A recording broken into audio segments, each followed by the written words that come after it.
ನಿನ್ನೆ ಸಭೆಯಲ್ಲಿ ನಾನು ನಮ್ಮ ಮಾನ್ಯ ರಾಮೇಗೌಡರ ಭಾಷಣ ಕೇಳಿದೆ. ಸುಮಾರು ಪಾಪ ಅವರು 18,000 ಮತಗಳನ್ನ ತಗೊಂಡಿದ್ದಾರೆ. 3 ಸರಿ ಸ್ಪರ್ಧೆ ಮಾಡಿದ್ದಾರೆ, 2-3 ಸರಿ ಸ್ಪರ್ಧೆ ಮಾಡಿದ್ದಾರೆ. ಅವರು ಸಮಾಜ ಸೇವೆ 20 ವರ್ಷದಿಂದ ಮಾಡ್ಕೊಂಬರ್ತಾ ಇದ್ದಾರೆ ಅಂತ ಭಾಷಣದಲ್ಲಿ ನಾನು ಕೇಳಿದೆ. ಮತ್ತು ಇನ್ನೊಂದು ವಿಚಾರ ಏನು ಅಂತಂದರೆ, ನಾನು ಏನು ತಪ್ಪು ಮಾಡಿದೆ ಅಂತ ನಮ್ಮ ಮಾಲೂರು ತಾಲೂಕಿನ ಜನತೆಯಲ್ಲಿ ಒಂದು ಮನವಿ ಮಾಡಿದರು. ಏನೋ ವಾಟ್ರ್ ಕ್ಯಾನ್ ಕೊಟ್ಟವ್ರಿಗೆ 50,000 ಓಟ್ ಹಾಕ್ತೀರಿ, ದುಡ್ಡು ಟೇಬಲ್ ಮೇಲೆ ಎತ್ಕೊಂಡು ಬಿಸಾಕ್ದವನಿಗೆ 50,000 ಓಟ್ ಹಾಕ್ತೀರಿ. ನಾನು 20 ವರ್ಷದಿಂದ ನಾನು ಸರ್ವಿಸ್ ಮಾಡಿದೆ. ಅದ್ರ ಜೊತೆಗೆ ಕರೋನಾ ಟೈಮಲ್ಲಿ ನಿಮ್ಮ ಜೊತೆ ನಿಂತ್ಕೊಂಡೆ. ಏನೋ ಹುಡುಗರು ಓದೋದಕ್ಕೆ ನಾನು ವಿದ್ಯಾಭ್ಯಾಸಕ್ಕೆ ನಾನು ಎಲ್ಲ ರೀತಿಯ ಸಹಕಾರ ಕೊಟ್ಟೆ. ವಿಶೇಷವಾಗಿ ನಮ್ಮ ಒಕ್ಕಲಿಗರ ಏನೋ ಒಂದು ಎಜುಕೇಷನ್ ಇನ್ಸ್ಟಿಟ್ಯೂಟ್ ಇದೆ, ಅದಕ್ಕೆ ನನ್ನ ಜಮೀನನ್ನ ಕೊಟ್ಟೆ. ಇಂಥ ಸುಮಾರು ವಿಚಾರಗಳನ್ನ ಅವರು ಪ್ರಸ್ತಾಪ ಮಾಡಿ ಅವರು ನಮ್ಮ ಮಾನ್ಯ ಯುವ ಘಟಕದ ಅಂದರೆ ಜನತಾದಳ ಯುವ ಘಟಕದ ರಾಜ್ಯಾಧ್ಯಕ್ಷ. ಹೃದಯ ರೋಗ ಮತ್ತು ಹೃದಯ ಶಸ್ತ್ರಚಿಕಿತ್ಸೆ, ವ್ಯಾಸ್ಕುಲರ್ ಶಸ್ತ್ರಚಿಕಿತ್ಸೆ, ಸಮಗ್ರ ಹೃದಯ ಆರೈಕೆ ಸೇವೆಗಳಿಗಾಗಿ ನಿಮ್ಮ ವಿಶ್ವಾಸಾರ್ಹ RL Jalappa Narayana heart centre, STUMC campus, Tamaka, Kolar.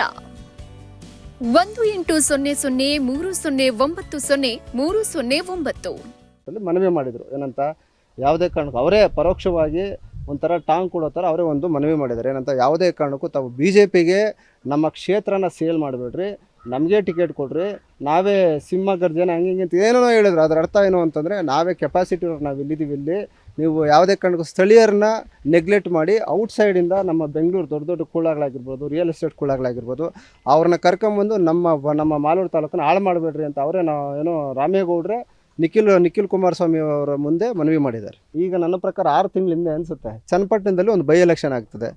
ಮಾನ್ಯ ನಮ್ಮ ನಿಖಿಲ್ ಅಣ್ಣವರು ಯಾವುದೋ ಕ್ಯಾಂಟ್ರಲ್ಲಿ ಯಾವುದೋ ಒಂದು ಏರಿಯಾದಲ್ಲಿ ಆ ಚುನಾವಣೆಗೆ ಉಸ್ತುವಾರಿಗಳಾಕಿರ್ತಾರೆ. ಒಂದು ಜಿಲ್ಲಾ ಪಂಚಾಯತಿ ಕ್ಷೇತ್ರಕ್ಕೆ ಉಸ್ತುವಾರಿಗಳಾಕಿ. ಯಾಕಂದರೆ ನಮ್ಮ ರಾಜ್ಯ ಪ್ರಧಾನ ಕಾರ್ಯದರ್ಶಿಗಳು ಯಾರ್ಯಾರಿದ್ದಾರೆ, ಯುವ ಕಾಂಗ್ರೆಸ್ನ ಪ್ರಧಾನ ಕಾರ್ಯದರ್ಶಿಗಳು ಯಾರ್ಯಾರಿದ್ದಾರೆ, ಆ ಟೈಮಲ್ಲಿ ಚನ್ನಪಟ್ಟಣದ ಬೈ ಎಲೆಕ್ಷನ್ಗೆ ನೀವೆಲ್ಲ ಉಸ್ತುವಾರಿಗಳಾಗಿ ಹೋಗಬೇಕು ಅಂದ್ಬಿಟ್ಟು ನಮ್ಮ ಯುವ ಘಟಕದ ಸುಮಾರು ಪದಾಧಿಕಾರಿಗಳನ್ನ ಆಯ್ಕೆ ಮಾಡಿದರು.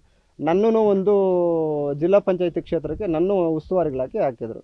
ನಾನು ಆ ಸಮಯದಲ್ಲಿ ನೋಡಿದೆ, ನಮ್ಮ ನಿಖಿಲ್ ಅಣ್ಣವರು ಉಡಿ ವಿಜಯ್ ಕುಮಾರ್, ಸ್ವಾಭಿಮಾನಿ ಪಕ್ಷದ ಉಡಿ ವಿಜಯ್ ಕುಮಾರ್ ಅವ್ರನ್ನ ಪಕ್ಕದಲ್ಲಿ ಇಟ್ಕೊಂಡು ಯಾವ ಉದ್ದೇಶದಿಂದ ಹೇಳಿದ್ರು ನನಗೆ ಗೊತ್ತಿಲ್ಲ.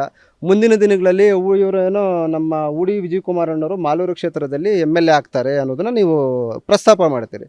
ಆದರೆ ನಿನ್ನೆ ನೀವು ಪ್ರಸ್ತಾಪ ಮಾಡ್ತೀರಿ, ನಮ್ಮ ರಾಮೇಗೌಡರು ತುಂಬ ಸರ್ವಿಸ್ ಮಾಡಿದ್ದಾರೆ, ಮುಂದಿನ ದಿನಗಳಲ್ಲಿ ಅವರು JDSನಿಂದ ಆಯ್ಕೆ ಆಗಬೇಕು, ನಾವಿಲ್ಲಿ ಸೋಲಿಸ್ತೀವಿ, ಶತಸಿದ್ಧ ಹಂಗೆ ಅಂತ ನೀವು ರಾಮೇಗೌಡರ ಪರವಾಗಿ ಲಾಬಿ ಮಾಡಿ ರಾಮೇಗೌಡ್ರನ್ನ MLA ಮಾಡಬೇಕು ಅಂತ ನೀವು ಮಾತಾಡ್ತೀರಿ.